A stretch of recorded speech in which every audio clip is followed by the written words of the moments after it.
Now's the time to You can talk. talk, it's allowed. It's allowed. Well, we're recording. Hi, guys. Welcome to episode 11 of the Lachimolala Diaries. And Chef, introduce our amazing topic and yes, take it from here. Yes. So today we are going to be talking about food again on public demand. I remember there was one person on LinkedIn when I had shared the last food and K dramas video saying that we need another food related episode. And you wished, and here we are. We are talking about food again. We are talking about food fiction.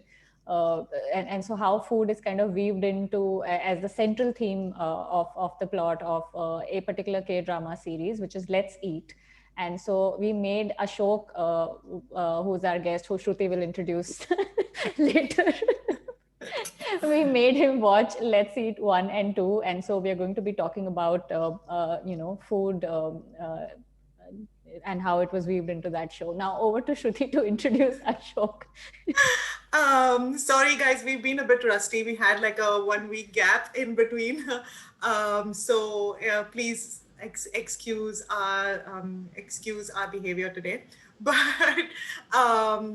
we missed you guys, and thank you for joining us for episode 11 of Lachimolala Diaries. And we have today Ashok with us, who is very, if you know him through Twitter, like he tweets a lot of his recipes and food pictures and dinners, and they are like amazingly, they're pretty much thirst traps. So if you don't follow him, please follow him for his amazing food related threads and tweets. So yeah, we couldn't think of a better person to bring on board while we're talking about Let's Eat 1 and 2. So thank you so much for being with us today, Ashok. And over to you, Chef. We'll start with our segments today. Cool. So let's actually start with fun and food. What are some of the, I mean, it doesn't necessarily have to be funny, but what were the most fun food centric segments from each of the shows, starting with you, Ashok? So when I was introduced to this by Shruti saying that you need to watch this show, I had only watched like this, The Kingdom and the Usual Suspects, in Korean pop culture in general, right?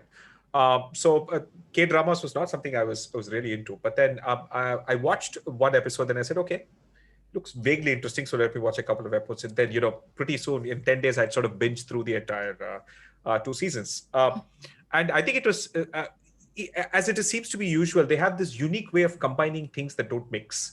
Right, so there's like there's the romantic comedy, then suddenly there's like a murder mystery thriller stuff, and then there is this stories about food all in between. Yeah. And fantastic characters. And so I think I found the second season to be a lot more interesting, both from the food standpoint as well as the storytelling itself. Although I think the first season had a lot more gorgeous shots. I think they'd covered most of Korean cuisine by season 1. I think they ran out of things in season 2 from a food standpoint. But they did something interesting in season 2 with regard to food, which I found funnier. And I want to talk about that, right? So Dae-young, which is our protagonist, the one common guy between both these seasons. I might mispronounce these Korean names. The insurance king guy. Okay, so I'll call him that, right? Insurance guy. So insurance king guy. So he suddenly gets into this mode where he sort of lectures people about food, right? So that's a sort of a running gag between, and there's like special YouTube clips of just him explaining a lot of this, right? Interesting thing is that in the first season, nobody calls out some of the stuff that he says is really not correct. Okay, he just makes it up. A lot of traditional it tastes this is the science of that. Many of that stuff is actually deliberately wrong, but nobody calls him out. But in season 2, Suji actually calls him out regularly, saying that no, you're wrong. That's not why this is, and this doesn't make sense. And in fact, it's not just her. It's actually some of the other characters who also say, what bullshit are you talking about? This is not why it is. When he suddenly says that, oh, this is why we eat this, because you get protein and all of this, saying that, look, hey, that was a problem 1,000 years ago when we were starving. We get now too many calories now, right? Yeah. So I think there was particularly one incident that I really found funny.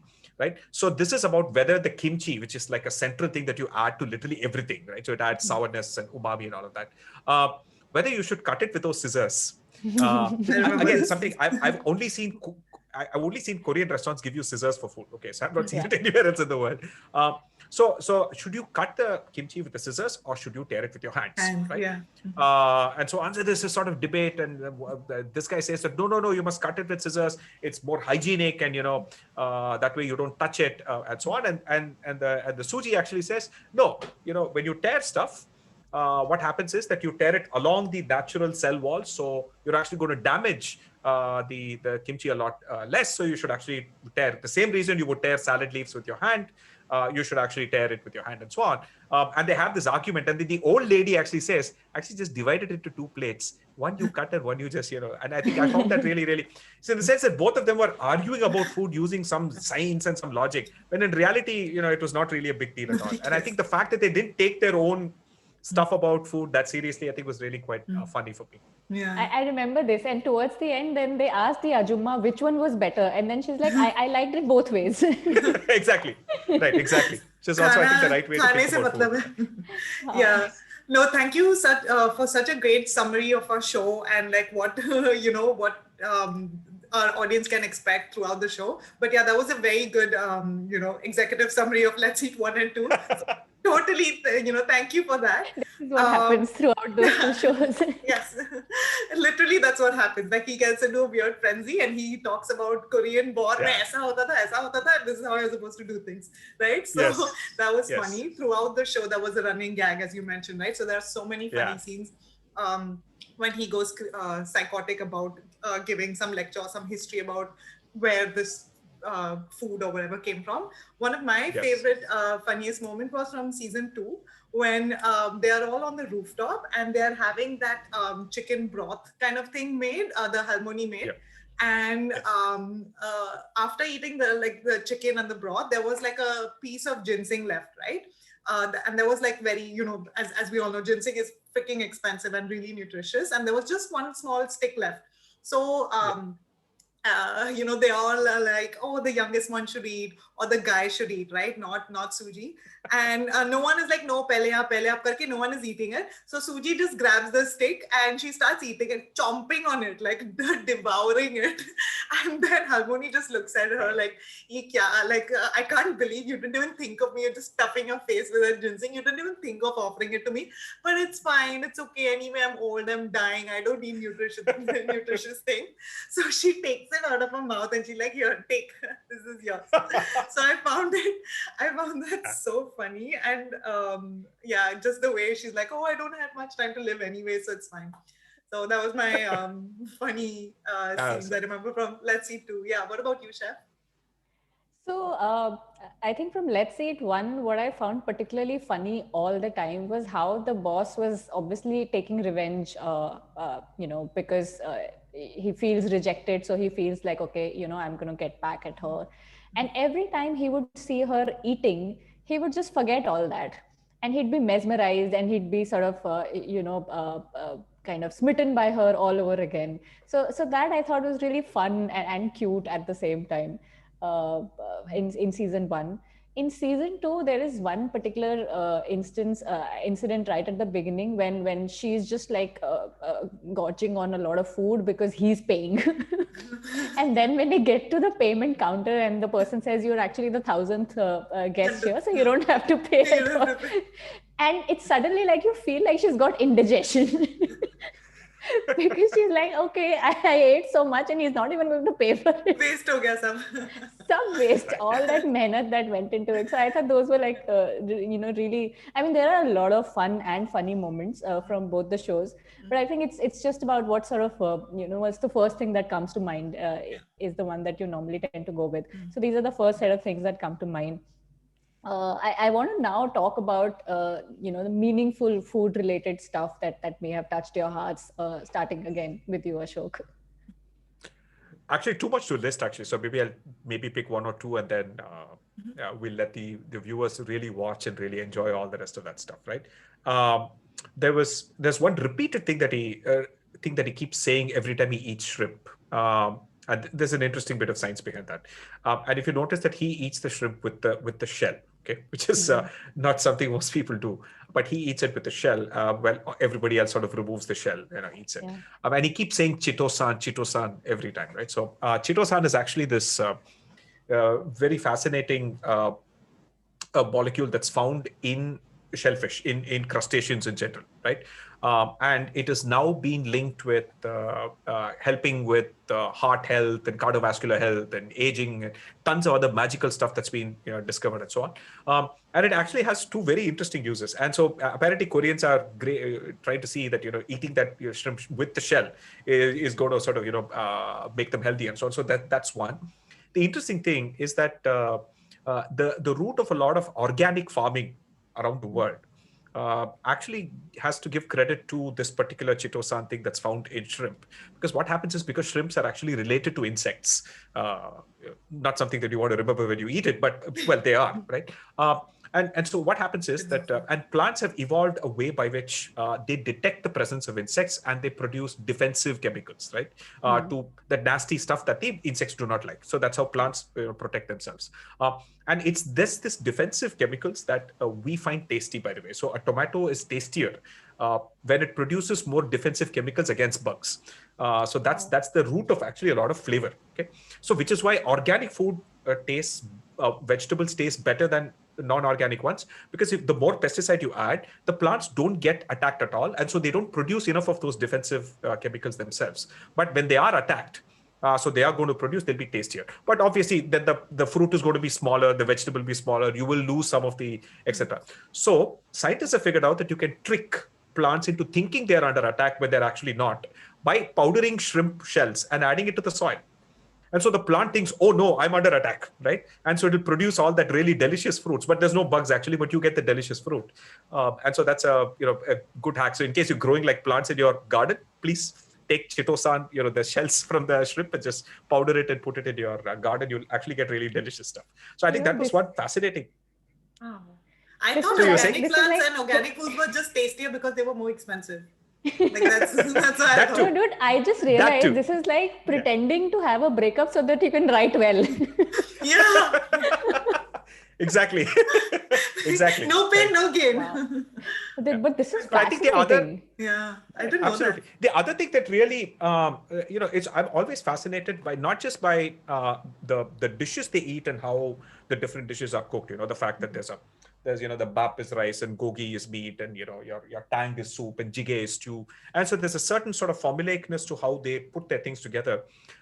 One thing that I really found it unique, and given that I actually had dinner at a Korean restaurant here yesterday, is the fact that everybody, when they're eating, is always dealing with very, very hot food. Okay, in that the temperature of the food is always hot, and it is hot right down to the last drop, because the goddamn stove is on the table. It's not like, exactly. Right. The dish is not cooked in the kitchen and bought. The dish is cooking on your table all the time, right? Yeah. So it's like either they eat cold food that's always cold, like cold noodles, cold soups, and all of that, and like food that is hot right down to the last drop, right? No, and they're always like dealing with the fat, blowing onto it, and and doing all of that. So I realized that they're probably the only kind of people who eat hot food like all through the meal. Yeah. So I think I found that quite fascinating. Mm-hmm. Speaking of which, blown now, just thinking about it. Like, I went to Seoul, sat with Koreans and ate, and I never thought about this. It's like eyes have opened. I thought of this in not a negative way, but so the first time I was introduced to this whole concept of a Korean barbecue, right? I was kind of annoyed because my point of going out and eating is not having to cook. Like, I want to be served. I'm paying 15% tip. Okay, like mujhe kaam nahi karna hai. Then I went to a Korean barbecue and I'm grilling my meat, I'm grilling my vegetables, I'm making my hot pot. I'm like, ye kya hai yaar? Ye to main kitchen mein bhi karti hu. Mujhe yahan aake make. Why am I paying you tip for bringing me ingredients? So I was There's something called the sunk cost fallacy, right? So which is that if you put the effort, you're going to enjoy it, right? Because you don't want to disparage your own effort. So no, it's the opposite. When you cook your own food, you hate it. But when others bring it, plate mein dal ke leke aate, it's like, hi, it's so tasty. Let's just say with you, it's the opposite. Correct. But that brings me to another point, right? Which is that nobody's actually cooking and eating it themselves, okay? It's all communal, commensal eating in Korea, right? So there's always a dish. Yeah. So the fact that if you are putting it, etc., you're literally feeding others. So that performance pressure is always there. And so you'll almost always find it tastier. Yeah, I just yeah, I have little different opinion on that, but yeah, I want to be served. I don't want to do any mehnat. I am paying for the food and I'm paying you tip. Like here, we pay a lot of tip for to the servers, right? So I'm like, why am I doing the work? Might as well मुझे kitchen में लेके ना बर्तन भी करवा दे यार. Might as well doing. I think that's a good perspective, especially for me because I don't cook, right? I would enjoy doing that because I have to do it only once in a while. Yeah, Right. yeah. People who don't cook every day will enjoy the like find it fascinating. But I've been cooking for like over 10 years now for myself, for other people, and I hate cooking. That's why I go to restaurants because I do not want to cook. I want to be served hot food. But anyway, so my favorite meaningful, memorable scenes that I remember from the two episodes were from the two seasons were from season one. Literally, like the first scene, I think, from the first episode was when she literally could not eat at a particular restaurant because the portion was too big, and so she had to find a person like to eat with, and that just made me so sad because and like I kind of related it with I found it relatable as well because when I moved to Canada about 7 years ago, I had no friends. I didn't know anyone. I'm the only Punjabi in Canada who has no family in Canada. Yeah. Imagine being Punjabi in this country and having no relatives. So I didn't know anyone, and I felt the same. Like I was in my college, cafeteria, and I had no one to eat with, and I felt just so weird. So when I saw that scene, that instantly took me back to my school days. That not being able to eat alone and having to date someone to just be able to order a portion of food which she's been craving for such a long time. So that was, it struck a chord in my heart. And then You, sorry, go ahead. No, just saying that there's a reference to that in the second season towards the end, Yeah. where Young actually goes to Seoul and he sees restaurants with a board Yeah. that says "Single people welcome." Right. Yes. So Yeah. it looks like it's a bit of a thing where I many love restaurants that. do Yeah. expect two people to be there at least. Yeah. Yeah. Yeah. Right. It's quite an interesting cultural thing to note. Yeah. Yeah. And from season two, like again from season one and season two, right? Later towards the show, like in general, I just realized that how much I enjoy mukbang and how much I enjoy watching people eat. Like So Hyun Jin, the lead actress in season two, I absolutely adore that actress so much. I've watched all her dramas. I'm obsessed with her. And watching her eat, I know Chef is laughing because she absolutely cannot stand her, and I don't know why. I love that actress, and every time she's eating anything, the joy on her face, she does this little dance, like she starts dancing and jiggling when when she experiences a particular flavor, and it makes me so happy to watch someone enjoy eating food that much. So that in general for me is like, I found a new thing that I like, or a new hobby I like, that I enjoy watching people eat. It makes me really happy. So that's meaningful for me. What So about you? this is the second season actress, right? Suji, you're talking about, or Yeah. the Yeah, the Suji. first? Yeah, Okay, Suji. okay. Oh, Second she is. season. I think she was the star of the show for me as She well. was. She was Her amazing. her micro expressions were just like amazing, right? Exactly. So The dance she does after everything she eats. So no, cute. there's one moment where she actually makes that kimbap, which is the sort of Korean Yeah, yeah. equivalent of your nori, your seaweed Huh. rolls, right? Yeah. And she brings it over to Daeyoung, opens the door, and he's like putting it in his mouth, and she's saying, "Yeah, chew on it." Right? Yeah. And she makes that sort of expression. It's quite Yeah. hilarious, right? Yeah. Yeah. Chef? Also, at this point, I would like to mention the music because both they have like this particular music that plays every time Right. Yeah. They eat. the food scenes Huh. come, and I think The piano that is and also guitar like thing. it's very Yeah, like yeah. it's got a crescendo in the first season, and in the second Right. season it's kind of like lilting melody, and I think they've thought Correct. this Yeah. through very well. So that is also something that I really appreciate. Okay, I have actually made like proper notes for the meaningful part for for this segment. In the first season, obviously the one thing that actually got my attention the very first time was the idea of the blog, which is so unique, right? That you're putting Oh yes. uh, empty vessel which is emptied That's by nice. you, and that's like an expression of you enjoying the food. I thought that was a brilliant idea, and how it ties in towards the end where the girl tells him, why don't you take a picture of all, now that we have wiped all the dishes clean with our chopsticks and stuff, and he instead takes a picture of something that's on the wall in that restaurant. and it's a poem. And I'm just going to read that out because I made notes from the Yes. subtitles. Beautiful So poem, this yes. this says, for you who said you eat a lot because you're lonely, for you who said you sleep a lot because you're bored, for you who said you cry a lot because you're sad, I write to you, chew your cornered heart like rice, for no matter what, life is for you to digest.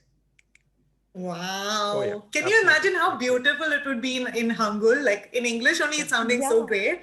In the Yeah. actual language, it would be so freaking awesome. I mean, like And poetry also on the fact that it's food. about rice, right? I mean, and Yeah. rice is the grain that feeds more Rice people is on the big. planet than anything else. Yeah, Yeah. and I don't know if if all people in this, I'm a rice person, I'm now a a rice Punjabi, so you person. should be a wheat person actually. I don't know, but I am I'm a roti I'm person. I prefer roti, okay, but right. not that I like. I like all foods. Yeah, All foods matter. All foods matter. Title of our show. Hey, teaser mill yeah. गया Just चल. rices. Yeah, Yes. yeah. So I am also I was a wheat person because I am also I'm half Punjabi, half Kashmiri, married to a bong, so like a cosmopolitan here. And Ah. people think I'm Gujarati because of the surname. I actually thought Mangalore or something. Yeah, Mangalorean as well. That also Yeah. I've been told. But no, because I'm Yes. married to a Bengali now I've become a rice person. So Okay. Okay. Yeah. yeah, We have to Good. 5 make you a years fish of person. that will come to it at some point. No, but yeah, you were saying something, Ashok, No, about no. I rice. was just saying this. Yes. So rice, yeah. So rice is something is magical, right? I mean, it's one of those things where so there's this fascinating this thing that uh, parts of the world that are rice places are apparently are more women friendly over history than parts of the world that are wheat places.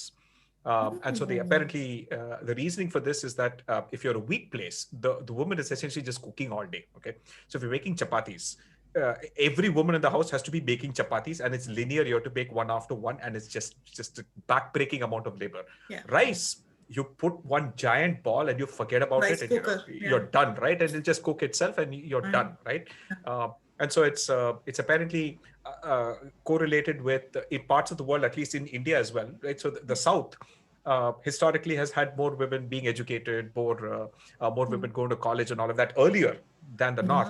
Apparently, rice has played one of those many factors. Makes complete sense. You know, Ashok is our personal private Deyam. He's giving us so much tidbits and trivia Yes. and Right. factoids No, no. about like these little things we I had know, no right? idea about. Right. And So like, when I this get is into why- this mode, maybe you should play that music. So Yeah, music must stay. Like, That itna Deyam, vasool ho gaya na having Ashok on this episode. Like, thanks, man. I know, right? Literally, I'm like, when I was talking to Chef, I'm like, we have to get him. You have to see his Yeah. tweets. He knows way too much about food. He will be perfect person for these two shows. Vasool, Yeah. full vasool. Thanks, man. Absolutely. Thanks. And even, I mean, you've already mentioned the communal bit, but because I've got the screenshot shoots, do you want to just Yes. show that? So that's my second meaningful moment from, and this Yeah. is from the second season, which is, I mean, it's all kinds of great, but I think this particular moment right here was for me the most meaningful. The moment that gave me a lot of goals, because just what you said, right? Communal, it's such a communal exercise for them. Eating, it brings them together. It was such a happy moment, and so simple, right? Like I was telling a friend, fatte pe baithe hue, like it's like wooden thing that they're sitting on, newspapers on top of it, and neighbors who are eating. One person is leaving, one person has just come back. I think it's beautiful. It reminds you of again, the times in the north, since I am from the north, where you would have that kind of bonding with neighbors who you would be connected to through the roof, because you could just like jump over different roofs, which in Bombay I didn't have that for 10 years that I've been in Bombay. So really miss that, and I want to recreate that, seeing that bit. So yeah, that's the other meaningful moment. From meaningful to technical, which I think is something, again, Ashok is going to sort of win this segment. So your favorite technical moments, Ashok? I think I had there was this one is the he kind of talks about, there's actually a moment where they talk about Indian food. Remember, they go to the Indian restaurant. Yes. Second season, yeah. And he gives this spiel about what is real curry and what is not real curry, right? Yeah. The fascinating bit of history behind that is that Korea and Japan were introduced to the concept of curry and curry is actually big in Japan, by the way, and it's its own thing, right? It's not a Japanese It's curry different. is it's just its own Yeah. thing, right? And it was incidentally introduced by British sailors. Um, who had picked up obviously all of that from East India Company and India and all of that. And when this idea of so the British actually pioneered this idea that you could just make a curry powder and or a curry Yeah. paste and just Yeah. drop it to anything and make a curry out of it, right? So Yeah. otherwise, not like fry every spice individually, differently. If it's Kashmiri, use fennel and dried ginger. If it's this, none of that, right? Just put everything together, one paste, one shot. Add tomato paste, Worcestershire sauce, and you have like a curry ready, right? And so the Japanese actually adapted that, and they started making their own curry pastes. And what they would do is, because they like thicker textures, and they don't use dal. And in India, we get thicker textures by adding dal to whatever it is, right? So that's what thickens gravies.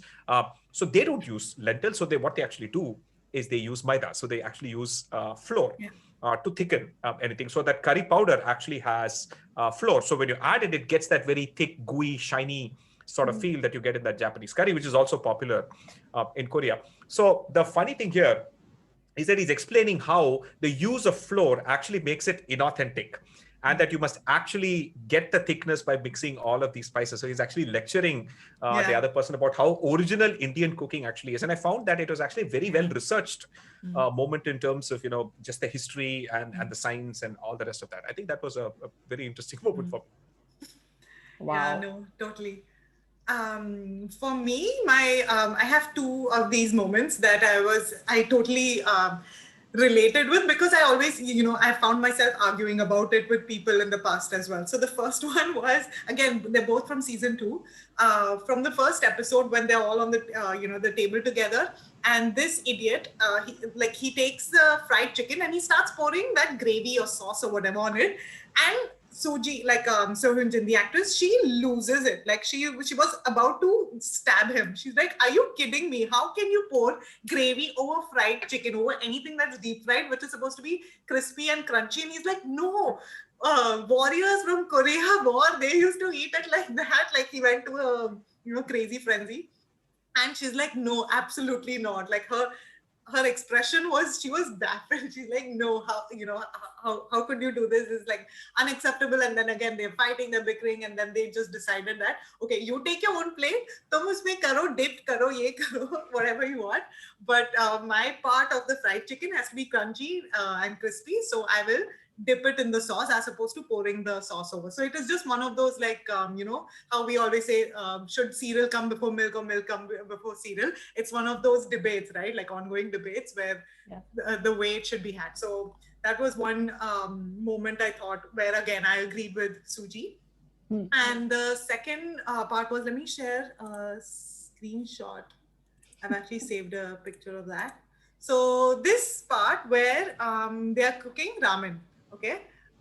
So she starts boiling the water and she puts the taste maker in first. And this guy again is like, "What are you doing? You're supposed to boil the noodles first." And she's like, "No, you're supposed to, put the taste maker first, because the water has to absorb all the flavors. And that's then later you put the noodles." And he's like, "No, you got the order wrong." And then uske baad, when she's putting the noodles, she breaks the noodles. And this guy is like, "Why are you breaking the noodles? Now they'll be all like, small chunks and everything. You're supposed to put the whole thing inside, because you're supposed to have the whole long noodles." This is the only part where I agreed with him, not with Suji, because I also put the taste maker first. And so yeah, again, they're like, losing, like fighting over something so trivial. And the final last straw was when she she broke the egg and she put it in the she put it in the ramen. And this guy's like, "Okay, this is it, I can't take it anymore. Why are you putting egg so soon? Because it'll practically be hard boiled." And she starts mixing the egg in the ramen, and she, "No, it has Watch to be." me. What? She said, "Now watch me do this." Yeah, I know. Now watch me do this, and she mixes it harder. Yeah. So again, that was one technical moment, because I totally oops, sorry, we're running out of time. I also cook in that order. Like it has to be taste maker, then noodles first, and then egg immediately, because I want everything cooked, overcooked in fact. So these two for me. What about you, Shah? So in season one, it was again in the last episode itself when they're in this restaurant that I had mentioned earlier, where he took that picture, where he tells that Ajumma is this thorium, and he describes this technique where you're pouring broth over cold rice again and again and repeatedly. And I thought that was just fascinating because the rice is not too hot, so you can have it immediately, but it's got the flavor. And so describing the technique also, I think the person in me who loves words and all of that was kind of fascinated with that, just finding out that there's a term for it. So that was one. And in the second season, I loved the technical part where they are in the convenience store and he teaches her how you can make convenience store food yum. And Yes. he's got dim sums from one place and he puts that in the ramyeon, and then he's made like a very good dessert. He's made like something to do with like cheese. I mean, there's some, I don't know, makeshift lasagna thing happening there. That was like thoroughly enjoyable and very Tteokbokki risotto, he called it. tteokbokki risotto. Yeah. Yeah, I was Yeah, like, I Delicious. am Yeah. going Yeah. to try this. it looked too So good. that was very useful also. Yeah, yeah. Yeah, actually, the interesting thing is that if you look at the other stew dish, budejige, right? It's again a classic example of soldiers essentially figuring out how to make something delicious with whatever limited Whatever they things have, that they yeah. get as part of army ration, right? Yeah. And because the Americans were in Korea for like a decade fighting that Korean War in the 1950s, Koreans then got introduced to the idea of spam, which is this army ration, which is this pork meat, which is sort of, tastes like Garbage. paneer, by the way. So, Yeah. yeah. And then they got a ton of these other things that they use, American cheese and all those things. And they actually literally take this Korean base of a kimchi, gochujang. They make this base and then they add fried spam and basically just place those instant noodles and just put an American cheese thing on top. And I think it's magnificent, right? So it's a classic use of it's a class example of this convenience store this thing. And by the way, on the ramen, on the instant ramen thing, they're both partially wrong. Actually the noodles makers themselves say you boil the water first. You don't boil the tastemaker with the water because you're going to lose most of the aroma. So if you want a strong taste, you add the powder after you add the noodles, because the powder is already pre-cooked. It's the moment you add it into hot water is when it's maximum flavor, and the more But you it cook it, the has less to flavor it mix has. well. Like all molecules of water need to taste like tastemaker. My whole life has been a lie. It doesn't work that way. It's little. That's why it's called instant noodles, right? The moment it hits hot water, it mixes. It's very, very quick. So, and by the way, and spices, remember, spices don't dissolve in water. Spices lose aroma in water. They only dissolve in oil. So as long That's as you're why you adding put the any lid on powdered top. It spices, will not lose anything. It's all covered inside. No, I refuse to argue. I'm good. I support Suji. Suji, I'm with you on this. Wow, no, my life has changed. Like my whole life has been a lie until this point. So we have our last segment. I think we can, very safely skip the last segment because all of us feel second season was better for whatever reasons. I'd much rather just say I am so proud of Shruti deciding that we should get you on this show this time. I know. Because For more food related episodes and content, definitely we'll but just before we wrap up, have you cooked anything like after watching these two shows? Have you tried any of these recipes? Are you actually, going to I have cooked more Korean food in the last 2 weeks than in my entire life. And I've also kind of I've realized it's actually quite relatively simple. It comes together very quickly. It's very efficient. It's not obviously there are some specialty dishes, specialty cuts of meat that's not practical, like pig trotters, back of a pig, all that stuff I may not get in Chennai. But the basic stuff, right, is just really, really, really dead simple, and it's really delicious. As long as you have those, because I think the good thing is that a lot of flavor in Korean food relies on flavor that has already happened thanks to fermentation, right? So kimchi is a key thing. Your gochujang paste is again fermented, is a key thing. And again, sometimes you can replace that gochujang with that other Sichuan thing called dubanjang, which is also used, which is that chili bean paste. Again, fermented, again, fantastic. And so a lot of the flavor actually comes from those things. And it comes from the meat umami, right? So building broth and cooking bones and all of that, right? So I think it's a very minimalist. And also been cooking, I cooked tteokbokki. It was actually the rice flour and stuff is surprisingly not hard to make. You made the Bude rice jige cakes at from least 2-3 scratch? times. Yeah, rice cake is not hard at all. Wow. I just get ready-made rice cake and I make like the sauce and I'm like, I make tteokbokki, yeah. See, I live in Chennai, right? So this is rice capital. So we get like 10 varieties of rice flour of varying, coarse to fine and all of that. Yeah. And a particularly fine variety of idiyappam rice flour is perfect for tteokbokki actually. Wow. So Noted. you just had hot water and just sort of bring it together and then roll it into small pieces like noodles, and just boil it in water and you're good. Right? Pictures or it didn't happen. You have to share pictures with us and we will include Yes, I will. it in our episode. Yes, it's there on Instagram. This has been Yes, the it's most there. entertaining Perfect. and educational, so most I know. edutaining episode ever. Yeah. I'm telling you, Ashok is like our Dongi? What's his name? Deyong. Deyonga, yeah. Yeah, He is like Deyonga. brown Deyonga. Anyway, thank you so much for that. Like Pleasure. we are so overwhelmed with all the information, and we're like, I'm just Zomatoing, whichever is the Korean restaurant that's open right now. and ordering a plate. But the key, they can't bring the stuff to your home. So sorry, it's not an authentic Korean experience to do takeout. I had their Korean. jajangmyeon earlier last week, and I really enjoyed it. So maybe I'll just order that because I'm very hungry right now also. So I think that portion will kind of do justice to it. Yeah, Chennai has a huge expat Korean population, right? Because of the Hyundai factory. So this restaurant is run by Koreans. In fact, they have like rooms where these guys can stay for like months together. So they have like a huge 500-page menu of literally everything. So Nice. Best. All right, guys. Thank you once again for joining us for episode 11 of Lachimolala Diaries. Please like, comment, share, subscribe. So and let us Ashok, know. just so we are clear on this, if we find any more Korean shows that have like food as a central aspect, we can trust that you will watch them and come on another Lachimolala episode, Absolutely. right? Absolutely. Excited to have you again. Yes. And again, you guys also let us know if there are any other topics we should cover in our next episodes. And we'll see you next week. Thank you so much for joining.